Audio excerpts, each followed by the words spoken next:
Et salut à tous. Vous avez déjà tous entendu parler d'une personne possédée par le diable, car une personne qui n'est plus maître de ses paroles et de ses gestes peut être très dangereuse. Dans les esprits de certains, ce phénomène se limite uniquement sous forme de mise en scène pour le cinéma et n'existerait pas dans la vie réelle selon eux. Comme le dit si bien une citation, rien n'est impossible.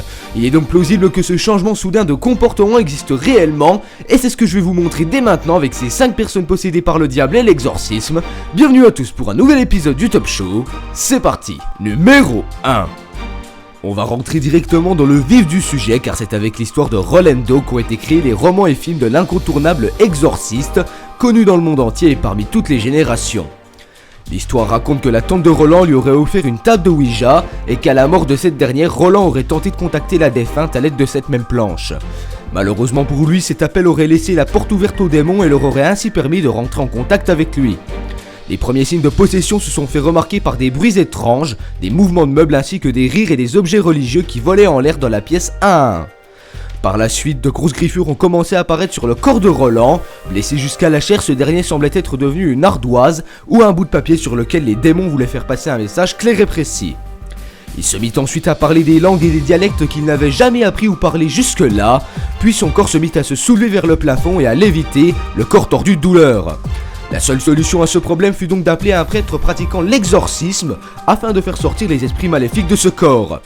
C'est lors de la première tentative d'exorcisme que le prêtre fut gravement blessé, et c'est seulement après plus de 30 essais en 2 mois que Roland fut libéré de ses démons. Numéro 2.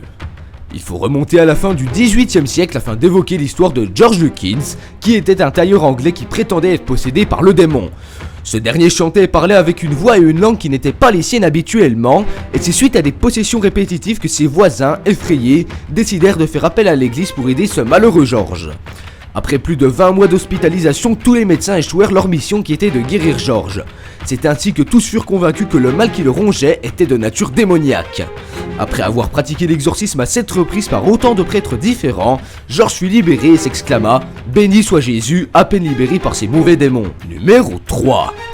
L'histoire se déroule en 1906 lorsque Clara Germana, à l'âge de 16 ans, dit avoir fait un pacte avec le diable. C'est à la suite de cette annonce que Clara commença à avoir des pulsions étrangement violentes et se mit à parler des dialectes qu'on ne lui avait jamais enseignés jusque-là. Les sœurs de la mission Saint-Michael où elle était étudiante racontent avoir vu et entendu Clara arracher les barreaux de son lit et faire des cris d'animaux horribles.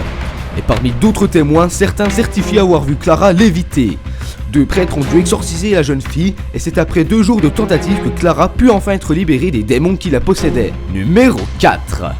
C'est en 1976 que les New-Yorkais sont terrorisés par un tueur en série connu sous le nom du fils de Sam. Pendant plus d'1 an et après plusieurs crimes commis, le fils de Sam mena les enquêteurs sur une fausse piste. Une fois retrouvé et identifié sous le nom de David Berkovitch, ce dernier reconnut les meurtres et affirma qu'un démon lui avait ordonné de les commettre. David fut condamné à perpétuité et c'est dans les années 90 qu'il a modifié ses aveux et avoué qu'il faisait partie d'une secte satanique et que les meurtres qu'il avait commis faisaient partie d'un rituel. Numéro 5. Chaque année, l'église catholique pratique des milliers d'exorcismes et c'est le pape François qui a avoué qu'il croyait en l'existence de Satan et qu'il devait se battre contre le mal chaque jour. Et c'est en mai 2013 que le pape fraîchement élu aurait effectué un bref exorcisme en direct à la télévision. C'est lorsqu'il bénissait des enfants handicapés que le pape s'arrêta devant un d'eux en fauteuil roulant, puis le saisissa par la tête jusqu'à ce que ce dernier ait le souffle coupé, avant de fortement s'affaiblir et se reposer dans son fauteuil. Merci à tous d'être restés jusqu'à la fin, si la vidéo vous a plu vous pouvez la partager à tous vos potes, ainsi que mettre votre plus beau pouce bleu, c'est fortement recommandé.